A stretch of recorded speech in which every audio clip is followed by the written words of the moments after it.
And in terms of how we do it, my suggestion will be, let's take 2 to 3 questions from the audience, and then after that we will let the panel members, each one, just respond to them as they see fit. Right? So who would like to ask the first question or make the first comment?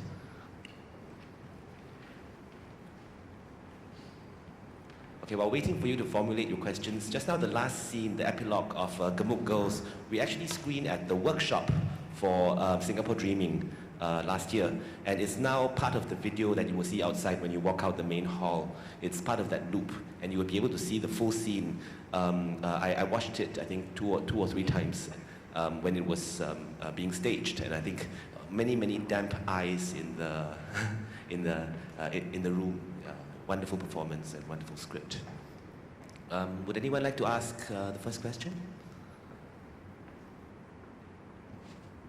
Yes, that gentleman right there.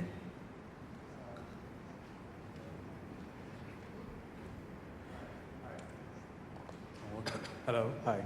Yeah. And if you could please identify yourself before you ask the question. My name is Tran, and I'm glad I'm here. Yesterday, the law minister said that the Hindus in Singapore, Indians, are a privileged society, a privileged community. So I'm just glad that I came in, I walked in, and there was no breathalyzer test administered on me. So hopefully in 25 years' time, it wouldn't be that case. Thank you. Thank you. And I think, do you have a comment to make, Lam Kiong? I saw you raise your hand. Yeah, it's a question for the panelists. Thanks. Hi, I'm Lam Kiong. A question for the panelists is, you know, when we look in history and societies and political regimes and the relationship between political regimes and arts and culture, what we notice is that following political liberalization, you're talking about Taiwan, you're talking about Korea, you're talking about Japan, you're talking about Spain, there is an immense and quantum flowering of the arts. I mean, what happens after the liberalization is almost, you cannot imagine before the liberalization. You achieve a different level of freedom of expression and of richness of discourse. For example, you know, Taiwan even today continues to lead the Chinese-speaking world in arts and culture, right?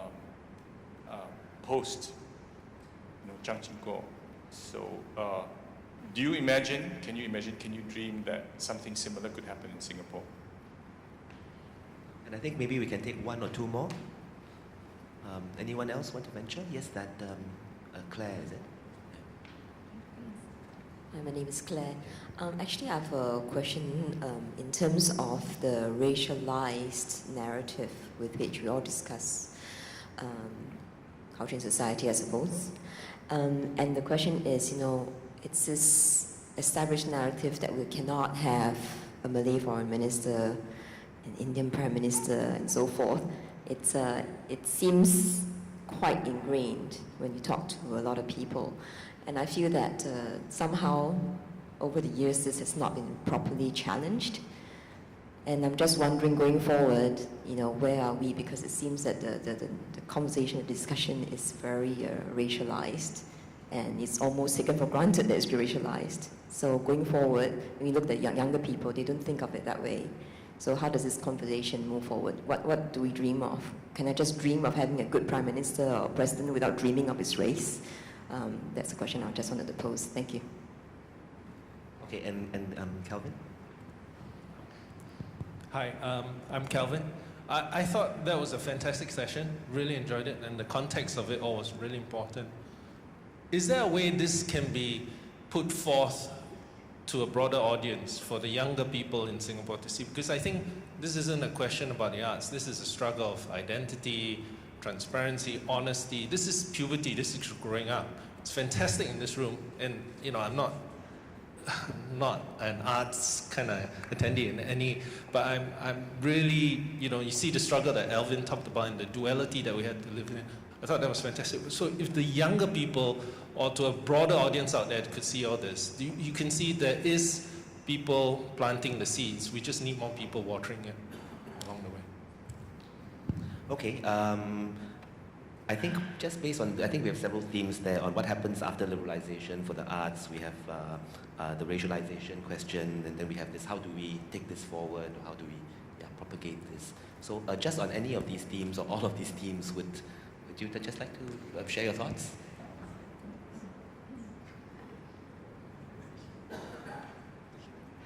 I don't have answers for, I don't have responses for all, but I feel the thing about dreaming about the post-revolution kind of stuff, you see, my cynicism is more about the people, the Singaporeans, not just the state and the mechanisms and the control only.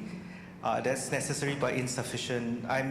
In the past few years, I'm increasingly made painfully aware that the people, we ourselves, don't know how to work with each other. We have become the products of the system as well. We have not struggled, we have not fought in a way, and we believe and we succumb to the culture of hierarchy. Yeah, and I feel that because anything goes wrong, the pragmatism part in us will go to the top, because we just wanted to get it solved. You know, like, can I see your manager? Like, I don't want to talk to you. Because I can't negotiate with people that have no power. And we give in to that kind of power, but when we ourselves are not knowing how to build a capacity of communal power through sharing our assets and and to build capacity in that way. So unless that happens, substantially, I don't think we can reach the point that other countries reach. It's just a fantasy. We can look at it and we can wonder and we can keep wondering why we're not there. But as long as we're not reflexive enough and we're not critiquing the way we are relating to each other across ethnicity, across class, across difference, don't dream about getting there.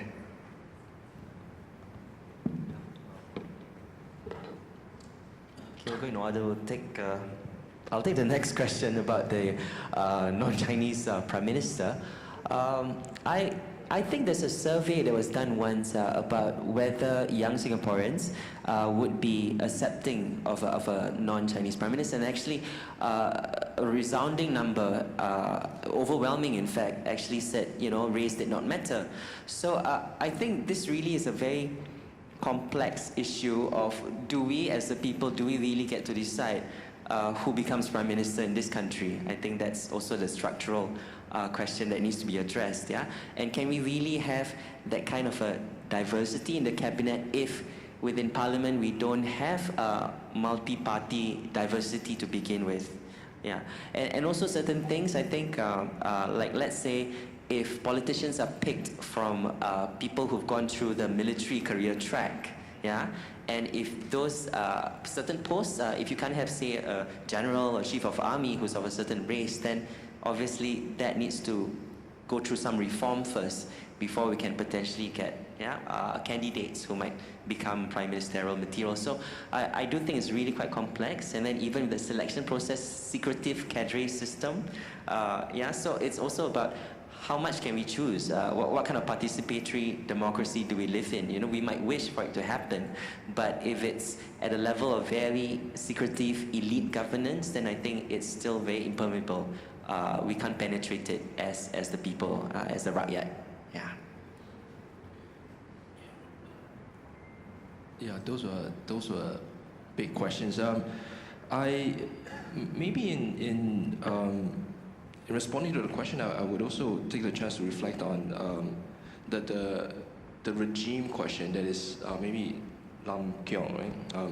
Question about change and the fact that, and also following Alvin's preference to look at sort of the economics of it, just maybe dealing with the pragmatism while you negotiate.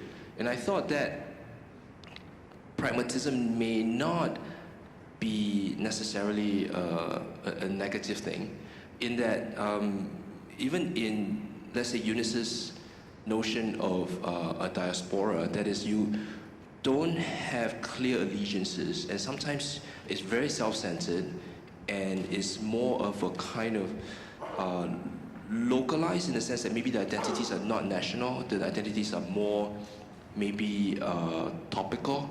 And I think race or cultural orientations may not be necessarily a bad thing if they can find their voices within it. I think whether it's the plurality that you talk about, I think you were trying to answer critics thinking that there's a cop-out, but instead you see that pragmatism allows you to continue to float the idea, allowing you to be reflexive and maybe wait for the next regime change or anticipating changes. I thought those are the new models. Again, yesterday there was a provocation of social media. Those are the new models of finding identities and groupings.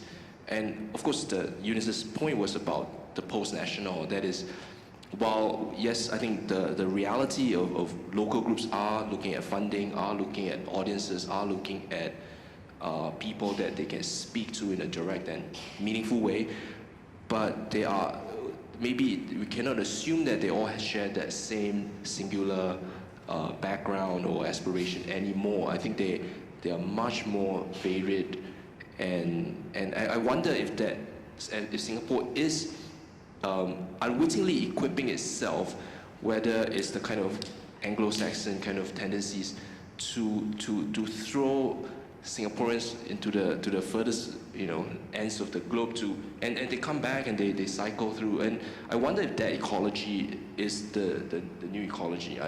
More a question, maybe more of a dream. Yeah.